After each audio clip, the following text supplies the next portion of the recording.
morning, everyone. Thank you so much for taking time out of your Thursday morning to hang out with us and join us for this month's Collaborative Cafe. I'm Lisa Brown, and I'll be playing MC today, so thanks so much for joining us. For any of you that are new to joining our cafes, just a little bit about the format. So this is a combination of World Cafe and Hackathon rolled into one. Our event will begin with kind of a primer or panel discussion on the topic this morning. Then we'll have a round of discussion and talking about current landscape. We'll pose a question and encourage you all to participate in that discussion. We'll then end with a round spent brainstorming and sharing strategies, talking a little bit about our experiences, and then of course having another breakout session for you to discuss that in your groups again.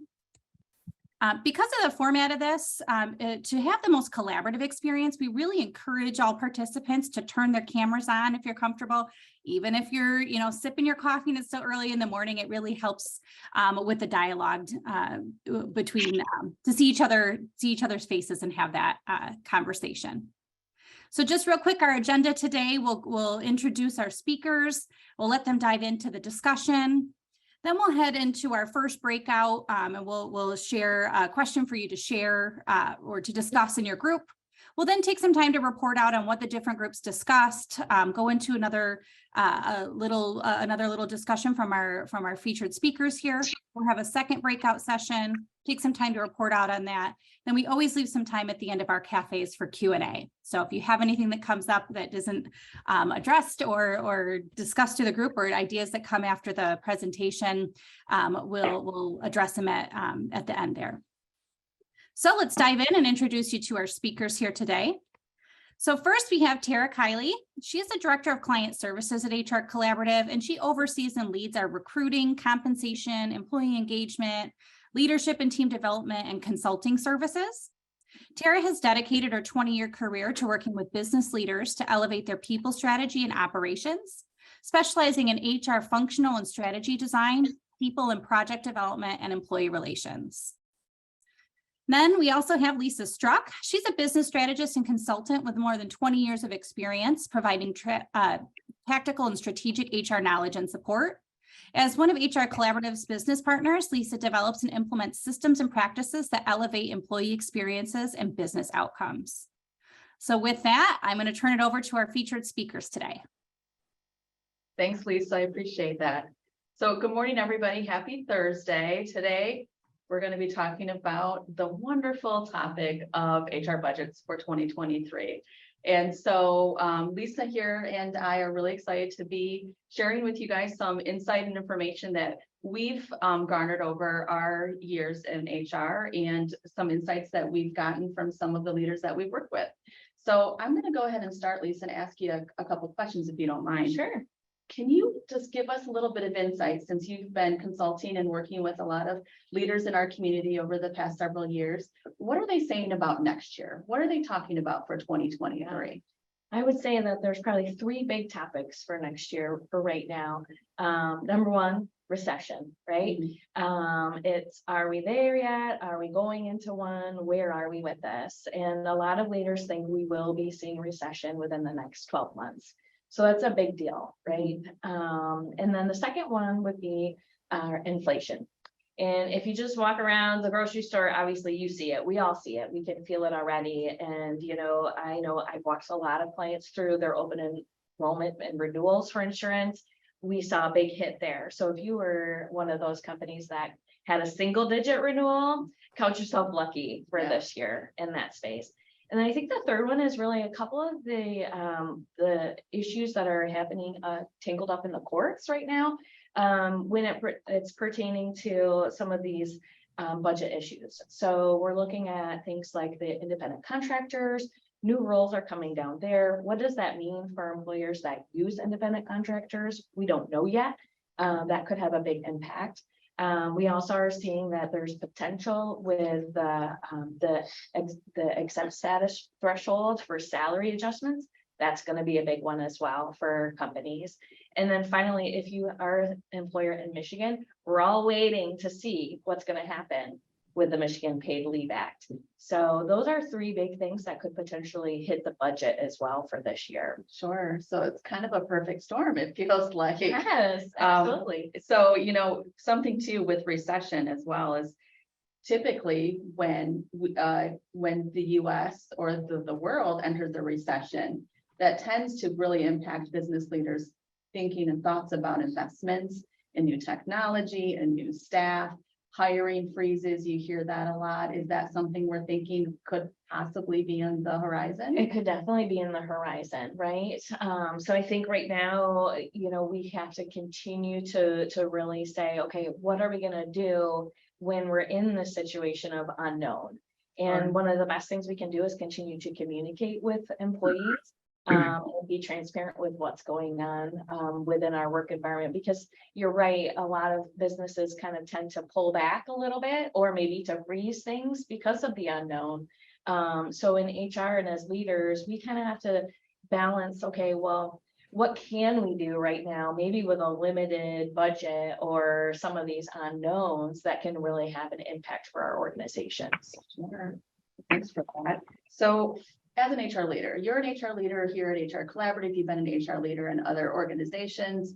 So can you give us some insight on what you're experiencing or what you're thinking for 2023 in terms of what we should be focusing on? Yeah, so I think we kind of know, and we've heard in 2022 what employees want, right?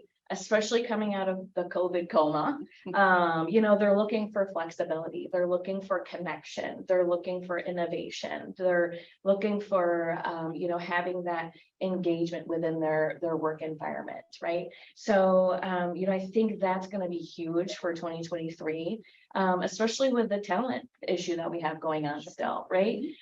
So engaging employees and kind of having that employee fulfillment really is going to be huge in our space for 2023 for HR leaders and managers.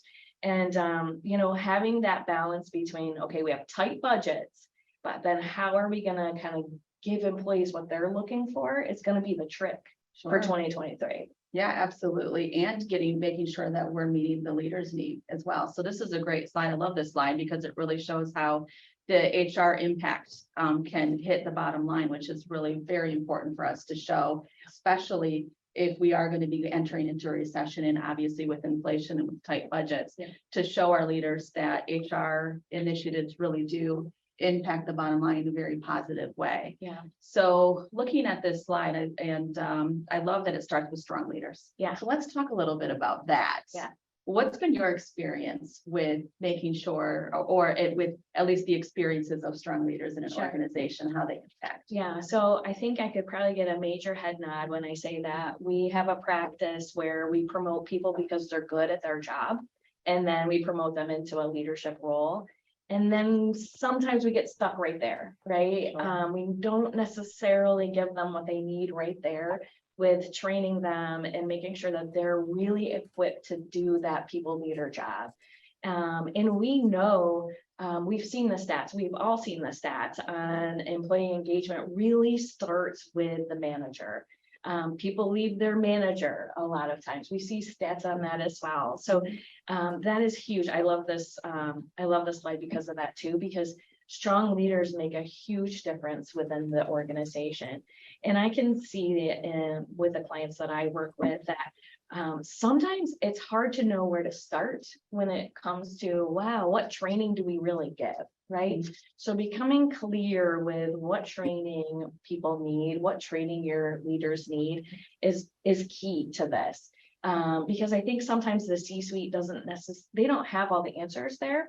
Their focus might be somewhere else. So again, as the people leaders within the organization, it's our role to really create a plan of having, here's the training that we need for all employees. Here's the training that we need for our leaders in order to keep things moving forward and have return on investment like we see on this slide. Sure, absolutely. I love that. Absolutely. And, we all know, I think as HR leaders and HR participants as well, that the leaders really do set the culture. Yeah, So absolutely. in order to have a healthy culture, you need to have really strong and compassionate and trained leaders. Absolutely, absolutely. So I think, I think it's about time for us to have a conversation. Let's get the groups together and have a conversation. Lisa, you mind kicking us off?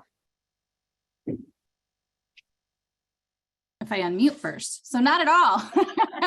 If you think after 2 years, we'd know you're on mute. It's kind of the tagline of the year, right?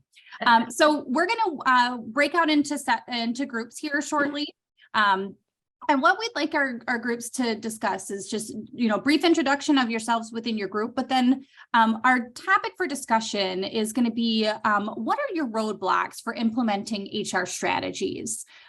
Looking, historical, or what things are you planning to implement in 2023 and roadblocks you're expecting to experience, and talk through how you've tried to conquer them.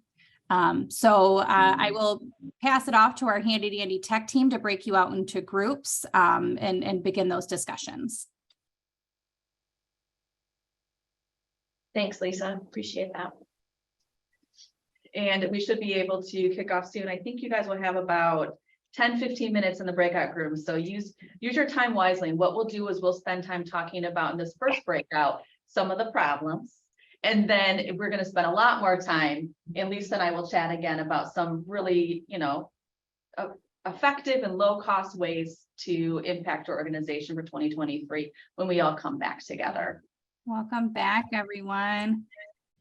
Well, I hope you had some great discussion in your groups. We wanted to share amongst the broader group some of the examples that we heard in those breakout groups. So there was quite a bit of consistency amongst groups. So I'm thinking that this is all going to be pretty familiar to most of you. So the one that popped up first, which I'm sure most people are experiencing or have experienced in the recent recent months, is just the state of the labor market. It can be difficult to fill your open positions. There's unskilled labor, so if you've got particular skills that are needed, it's hard to find the talent that has those. And then competition for talent. There's a lot of organizations out there competing for the same skill set. Limited talent budget. Organizations that have smaller budgets or smaller organizations can't compete with those larger organizations throwing money at the at candidates. And then, of course, recruitment burnout. It's exhausting. It takes a lot of time to recruit, interview, source, get somebody, an offer together, and then sometimes you have to start all over. There was also some comments about competitive compensation. So not just can we not pay what larger organizations are paying, but do we know if we're competitive with the pay that we are offering? Is there maybe a bigger story there? Another one we heard that bubbled to the surface was hybrid work. It's not feasible for all organizations or positions. So sometimes it can create friction among employees, or there's organizations that offer a similar role requiring a similar skill set that have that as an option that when another organization doesn't. Employee engagement, as we talked about, as we heard a little bit earlier, it's really important to have employees engaged in their work. And so there's the fear that employee engagement is reduced or minimized when people aren't interacting in person. There's also the fear that, working remotely, there's too much heads down time and not enough time for collaboration or putting, minds together to come up with creative solutions. Also heard a little bit about leadership or manager skill set. There's a focus on managing day-to-day tasks, doing the things that need to get done from a business perspective, as well as managing people. So not having the skill set to be able to do both, or to be able to balance the both of those within a day-to-day activities. Benefits and recognition. So what ancillary benefits or creative benefits can we utilize to show appreciation or to share with employees, provide employees with that additional value or things that are important to them. And last but definitely not least, as we saw earlier, really creating a connection to the organization's goals and values. So what I saw some roadblocks are is employees not understanding the direction of the company, where are we going as an organization? And then of course, when looking at themselves and the job that they do, does the work that they do or their role in particular align with the goals of the company where we're going, or how do I personally align with the values that my organization has set? So great examples of challenges that I think most organizations have seen or may encounter in the future. Are there any examples that didn't get captured here that any of the groups want to share?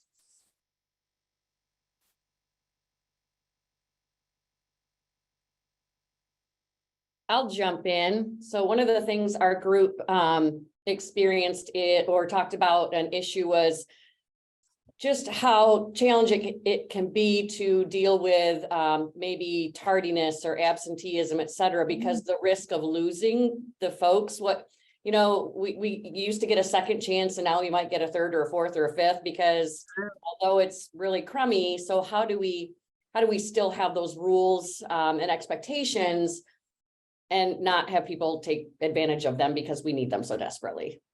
Yeah, so balancing accountability with business needs. That can be tricky in a tight labor market for sure. Great ad, Jamie, thanks. Anything else? Okay, well, we talked a lot about our problems, the issues we're having with, implementing strategies. So now let's flip this and talk about what we can do to maybe kind of curb some of that. So I'll pass it back over to Lisa and Tara to talk about some recommendations on how we can address some of these issues we've shared. Yeah, so thank you, Lisa, and thanks everybody for contributing so wonderfully to this. And Lisa and I were kind of watching along while you guys were collaborating and looking at your notes, and we were thrilled to see that we're all aligned because we have a few recommendations that we made prior to this, but I think you guys will all find this very helpful in the issues or the barriers that you've been experiencing for 2023 and what you maybe could be thinking about focusing on for 2023 to really impact some of these issues that you've been having right now and will most likely trickle into 2023 as well. So let's go ahead and get started. We've got three primary recommendations. I'm sure there's plenty that you guys will talk about in your next breakout groups, but let's focus on these for me and Lisa to kind of talk about. We'll pick Lisa's brain a little bit about the first one, which is how can leaders overcome some of these barriers that we've talked about? Right. So what would be, your first recommendation that we should be focusing on for 2023, maybe high impact, but low cost? Right. So what our first recommendation here is leader training and development, right? We talked a little bit about that before the breakout because our other slide that we had showed is really that has to be the foundation for culture, employee engagement, right? And some of the things that I saw on the slide previous to this, really it's about connecting. So, if we can develop our leaders in certain areas to really be confident in their role, it makes all the difference, right? So one of the comments on the other screen was, wow, how do leaders do their normal job and then do their leader job? Well, we kind of have to think about the fact that the leaders, their normal job should be leading people, right?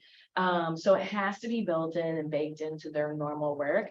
Now, if they're a line leader that also has responsibilities maybe in a different area, there has to be a balance there, right? So I guess as the C-suite there, you would need to really have a discussion with those leaders. Do they have too much on their plate? If they do, let's think about what that is and how to address that. But going back to the leader training and development, we threw on here some ideas that are pretty low cost, high impact. And we have these suggestions also based upon what our employees are looking for, right? Sure. So DEI is one of the first ones on here. We know this is an important topic. We've seen the stats on how DEI and investing in that can really set you apart as an organization and really help employees feel included within your organization. Mentorship programs. We know also we have lots of generations in our work environment. So think about the fact, like maybe some of our more experienced people who might be thinking, hey, I'm going to retire in another few years. How can they be mentors to the younger leaders within the organization and kind of say, hey, here's how I've handled these things in the past. But then also it can be a reverse on that too, right? Yeah. Where our older leaders can also learn from our younger leaders on how to handle some other things that they are thinking about. So I think those are really two of the listed here that are interesting. Which ones pop out to you? You know, I really love the leadership coaching too. I've heard more and more, it's becoming more and more prevalent too, that, you know, there is a bit of an investment that comes with leadership coaching if you get a certified coach. Right. Which actually I think could still be a good return on investment, because what people find with leadership coaching is that this is an outside person doing very independent work with a leader of yours that you see as a high potential, somebody you can grow in your organization, could be part of your succession planning. So that's a great place for that as well. And the leader tends to be, from my experience, a little more open to feedback that could be maybe feed forward, that we like to say, to really help grow that leader in the right direction for the company. Right, right. And just to throw out some stats too, right? We know that employees that have bad managers are generally the ones that are going to be leaving, right? So leadership training and development is so key for an organization. And if you think back potentially to some of your job changes, or maybe people that you know who have changed jobs, part of that factor was probably the leader, right? Sure. So again, for companies to invest in training and development here for leaders is so key. And I'd be remiss, because I'm an HR person, not to highlight the fact that we should start and have some HR 101 training for our managers and leaders, right? So again, the idea here in this space can be, we really want people to feel comfortable having conversations with employees, right? So giving them the tools and the equipment that they need in order to really be that leader within their organization. Having those uncomfortable conversations, making sure that they're providing the feedback that they need. When people are doing well, let's celebrate those things. All of that can come in this leader development and training space. Sure. And something that's not mentioned on this, but something that I do think, something to be thinking about too, is if there is a leader in your organization that may not be in the right position, so you think about right role and right person, then there's a huge impact that can be had. I have seen it in other Huge. organizations. Yes. To take people out of leadership roles, that people leader roles, that they've got skill sets in other areas, highlight those skill sets, move them out of the people leader role. Yeah. Because that can impact, which is, I think, your next recommendation. So let's go ahead and go to the next recommendation. Talk about Lisa's second choice. Our second one here is really building a healthy culture, right? Okay. So in this space, what we're talking about here is having a great culture where number one item, mission, vision, values, right? So you have to have your guiding principle and your guiding light there, where if you don't have a great purpose for your organization, that's a miss. So employees want to know, why do I get up in the morning and come here and do the things that I'm doing, right?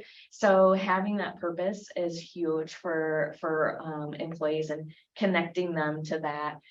This slide here also kind of shows how, in the past, people were a little bit more concerned about my paycheck, my satisfaction, my job, my annual review, right? And we've seen a shift of that, right? I want to know, like, what's the purpose? Why do I invest here? Because I have lots of choices. Yeah. Why do I come here? What is my development here? Because if you're not going to develop me, I'm going to go find it somewhere else. So all of those things in this slide are really things that we need to be looking at as leaders in the organization, of how we're filling the bucket for our employees in this space. Yeah. One easy way to do that too is your EAP, right? We hear a lot about the health and mental health right now. And one easy way is really to connect in with your EAP. A lot of organizations have EAPs, but they're kind of floating out there, right? Kind of on the margins. I'd recommend bring them in, connect with your EAP. A lot of times they also have training that you can do for free. It's part of a contract sometimes to be like, hey, we give these trainings either virtually or self-paced trainings that they offer, or they may even be able to do some in-person training. Sure. And I do know too, there are some opportunities even here at HR Collaborative for like learning management systems. Yes. So, sometimes you can invest in a low-cost learning management system and really help kind of grow your employees that way to show, you know, the value of developing and really caring about, it's really, at the end of the day, it's about caring, right? And compassion Absolutely. to your Absolutely. employees. Mhm. So, and I do want to note too, that we got this from the Gallup survey. This was Yes. this is their new engagement survey that came out, and this was one of the visuals from them that we thought was just very impactful. Mhm. So, what about your third and final recommendation before we go break out into breakout groups again? Okay, no surprise, because we've been talking about this all day, right? Employee engagement. It is so key here. And, you know, sometimes leaders think engagement is just like birthday parties and, you know, having popcorn or whatever, so happy hour at the end of the day. It's really more than that, right? It's really, Gallup again defines employee engagement as involvement and enthusiasm of employees for both their work and the workplace. So, you know, you have to have people understand the work that they do, again, going back to that purpose. So it is a little bit more about, it is more than just celebrating a birthday, Sure. right? Yeah. So in that way, you know, when we see that people are engaged in their workplace, you know, you're going to have such a return on investment there, 23%. We saw that slide earlier, right? 23% more sales and profitability within your organization. Absenteeism, we talked about that on one of the slides. You're going to see a difference there, a decrease. I think Gallup quotes 81% of a decrease in absenteeism. So there's some huge markers here. The unfortunate part right now is that if you Google out there, and we see this too, is you know, the percent of employees who are actually engaged in their work is very, very low. So, you know, there's a lot of work to be done in this space, which can be low cost, right? Yeah. You know, I always think about like the whole cookie, right? Engagement is like the whole cookie, but in order to really tackle it, you got to eat it in bite-sized pieces, unless you really love cookies. Right, You can eat right. big chunks. But with this, how do you bite-size? What are like some quick wins, maybe some low-cost, high-impact initiatives that people could really implement for 2023 to impact engagement? I think right now is that the key for right now is pull out your calendar and start thinking and start planning, right? So number one, think about doing an employee engagement survey, because right now, do one right now to see where you are. And then you can have that cadence every year, or maybe every 6 months to be, hey, you know what? We pushed and pulled these levers for the last year. Let's see how we're doing now, right? So those things are an employee engagement survey is key to measure where you are, where you're starting from, and so you can see again how you're doing. Getting out your calendar now for 2023 makes so much sense, because we know how it goes. Yeah. You all of a sudden you get busy thinking, oh, we're going to do something every month. And then all of a sudden halfway through the month, you're thinking, oh my goodness, we didn't do anything. We better quick hurry up and do something. So it just really becomes a more proactive approach to employee engagement and activities. And you can start planning out things like fun things like we talked about, right? But also other things like, how are we impacting, maybe in a different way, how's our organization doing some social initiatives? So plan some of those things out, or plan out how can we do some things that are an investment with our supervisors or an investment in our employees, whether it be team building, trainings, or maybe getting your EAP in, or people like HR Collaborative to come in and do some trainings along the way. Plot those out on your calendar for 2023. So that way, you know, you have those things available.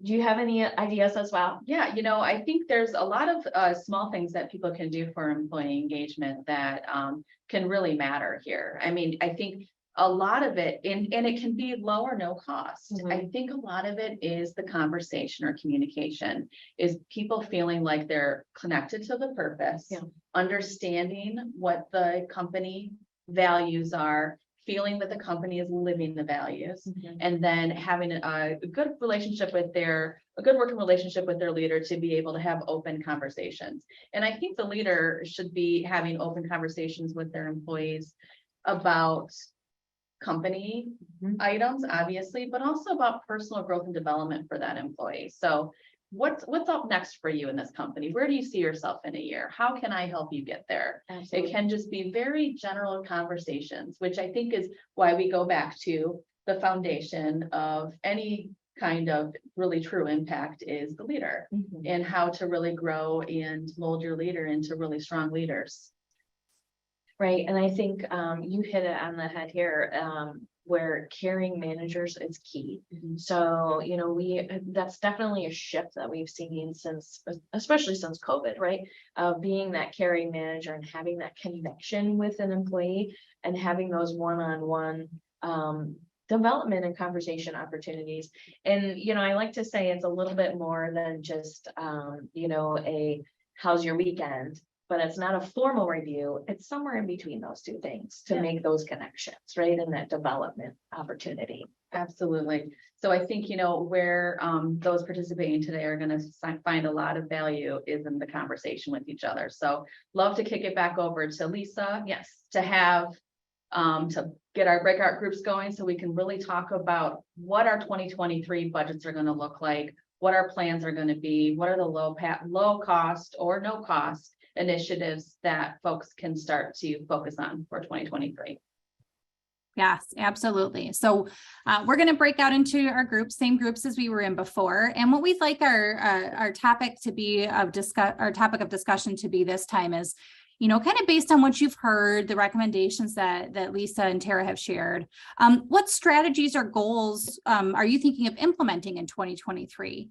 And then, of course, are there any other things you're thinking of that weren't part of those recommendations?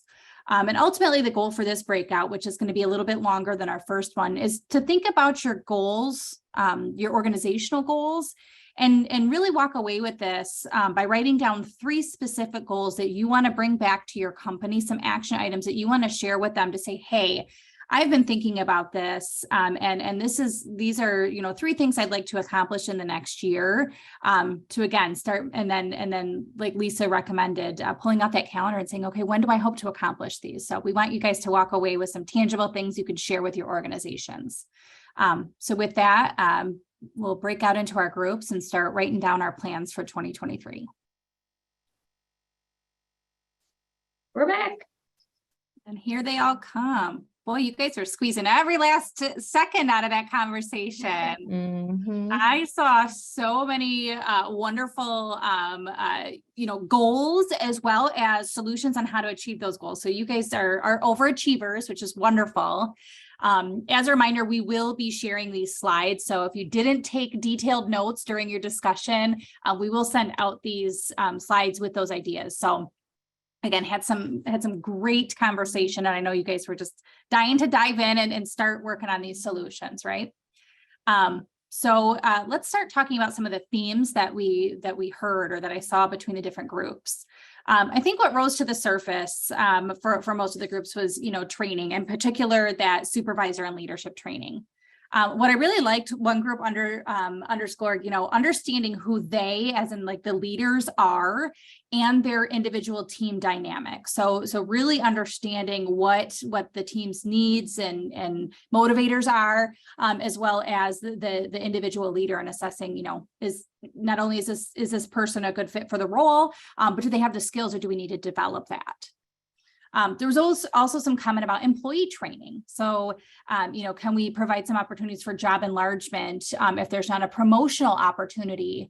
And then allowing the employee to lead the development conversation. So having the instead of managers dictating where they need them to develop, really understanding where those employees want to go.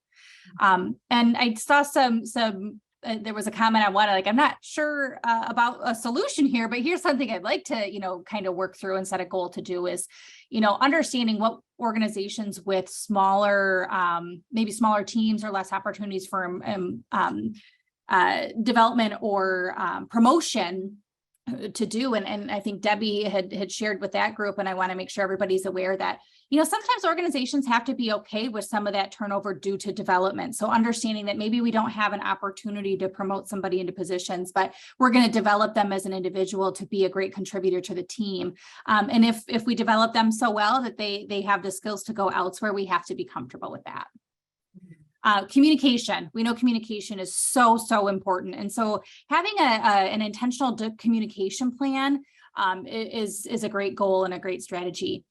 Some communication may have died down during the pandemic and maybe even since the pandemic has kind of wound down and people have come back, we're not as intentional with that communication. So making sure that we're getting the word out, we're using multiple channels depending on how people connect or receive that information.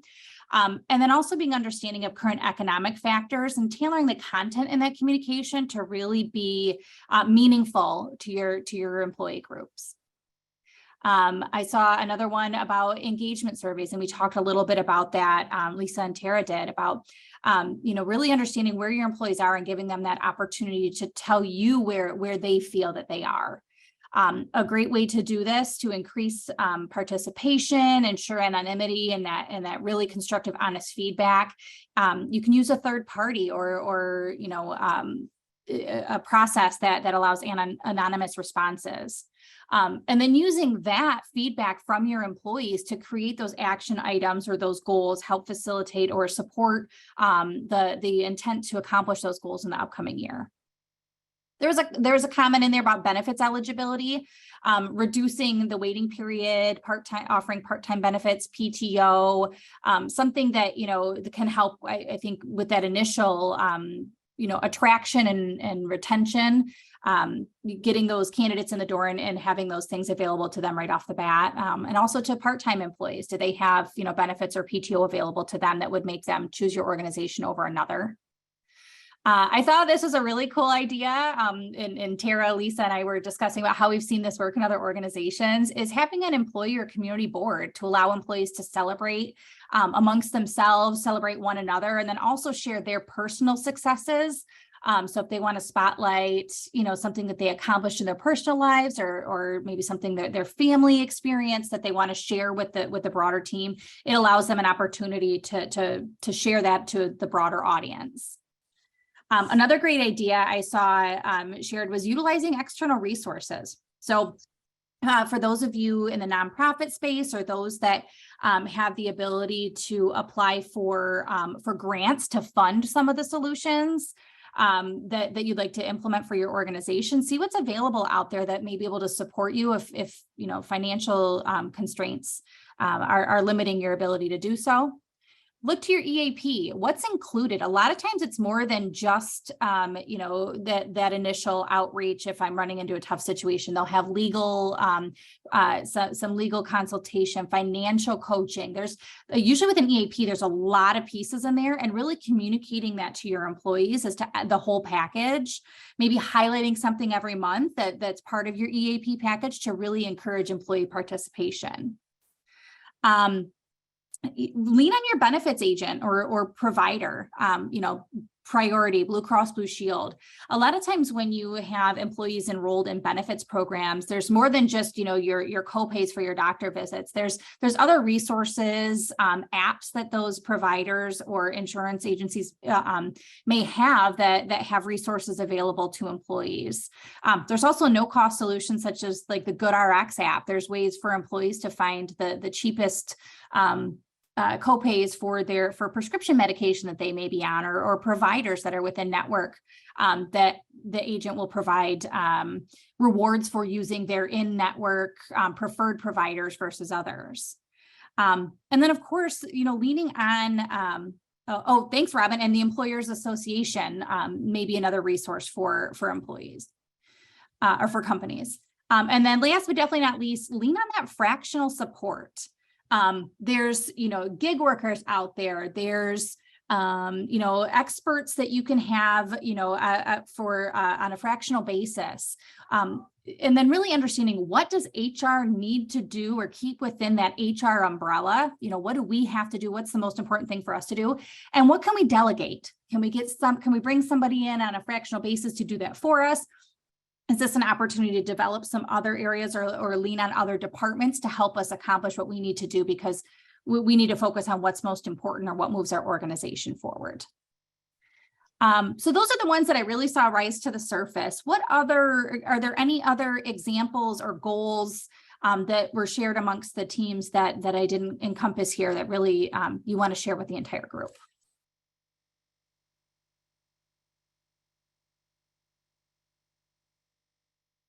We talked a little bit about just, it's low cost, no cost really, but just being intentional about those conversations and understanding your team and where they're at, just making that a very intentional ask of your leaders. And we have someone in our group is moving into a new role, and that was sort of top of her priority to be able to sit down with her team and make sure she understands from their personal perspective kind of where they're at and what's most important, especially as it relates to adapting in the hybrid workspace. So I think that's something that sometimes gets underrated. And just having those one-on-one conversations can be really impactful. I love it. Anything else? Our group talked about some other kind of low cost, no cost things as well. And it really is highlighting everything that we're talking about is, I appreciate now that we're being encouraged to bring our whole selves to work, right? So you got to work, you got to, you know what your job is, but it's still my whole self. So part of that, we talked a lot about some of the other, again, free services. So you think about an EAP as a low cost, but there's a lot of financial education. There's a lot of things in those EAPs that are not only great mental health, but help navigating daycare or long-term care if you have a parent that's aging, or writing a will. So just so many things that save time and cost and energy. So there's a lot of great free educational institutions that will come in and do that. And we also talked about how to really utilize a mentorship program, whether it's a formal, structured, or how to suggest really great suggestions for how to have it not be formal and not structured, but really work and be meaningful for those that either want to get back of their time or want to be taken under somebody's wing because that's helpful to them. Wonderful. I love it. Anything else? I would just add that another theme that we spent some time discussing is just realizing that HR is always going to be taxed. So figure out what is most important from your seat and use those fractional resources to help get some of the other things done. Because there's certainly those fun events that can take place, but if they're really not adding to the bottom line or taking your team to the next level to hit the business goals, that would be a miss. So we can't do everything for everyone. So leverage the resources available and reach out to your fractional HR support and consultants when that makes sense. Absolutely. We need to prioritize. We can't do everything. Wonderful. Great ideas. Again, all of this will be shared. So, if you didn't jot down your goals, you can always take some of our bullet points here and, you're allowed to take our notes here and turn them into your annual goals if you find it targeted toward or aimed towards what you'd like to accomplish this year. So with that, we just, we want to make sure that that we are here to help. We would love to support you, your team, and your organization. HR Collaborative has opportunities to fill your HR gaps. We're a group of HR pros that love doing that. We've got a giant community that loves and is passionate about this work. Like Nancy had mentioned, we offer solutions for fractional support. We can be your fractional HR expert. Of course, we still love diving into projects and helping you accomplish those goals, working behind the scenes with your HR team or with your leadership team. And we have wonderful solutions for training, coaching, workshops, learning management system, lots of solutions. We'd be happy to talk to you about solutions and partnerships we have to provide those tools to you and your team. If you haven't already, of course, we appreciate you showing up for the cafes and absolutely love the conversation that you've had today. But if you'd like some additional insights or, like to know what we're up to or what's going on in our world, please subscribe to our newsletter. You can pull out your phones right now. We'll leave it up for a couple of seconds. So you can just go to your camera app, snap that QR code, sign up for our newsletter. It'll just be insights, ideas, what's top of mind, what you should be focusing on, and it comes right to your inbox on a regular basis. It's not, you don't get them. It's not so frequent that you just go through and delete, but there's some really good information in there. It keeps us connected. It'll also let you know when our next cafe is coming up and the topics we'll discuss then. And then we've got this really cool poll going on LinkedIn right now. So if you haven't liked or followed us on LinkedIn, please do so. You can also snap this QR code. Something that we thought would be fun to understand where organizations are at, and with the big lottery winner that was just announced. I'm assuming it's nobody on this call, but if you are, thanks for joining us anyway. But just thinking about it, would your organization have a contingency plan if you won the lottery today? Just interested to see where organizations are at. Should they, have an employee who's a lucky winner, even if it's not $2 billion, enough for them to hand in their resignation. So some things to get our wheels thinking, like if this happened to us, what would we do? So please participate. We'd love to hear your feedback.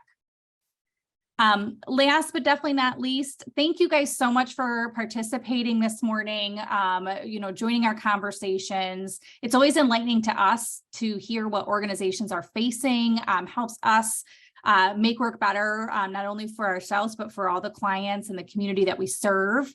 Does anybody have any questions before we let y'all refill your coffees and get on with your morning? We want to make sure that we provided you with all the conversation and content that you need to move things forward and set goals for 23.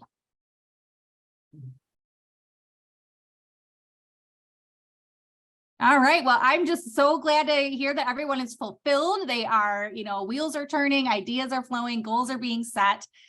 Thanks again for joining us. We hope you'll, subscribe to our newsletter, follow us on LinkedIn, and look forward to seeing you at our next collaborative cafe. Have a wonderful day, everyone.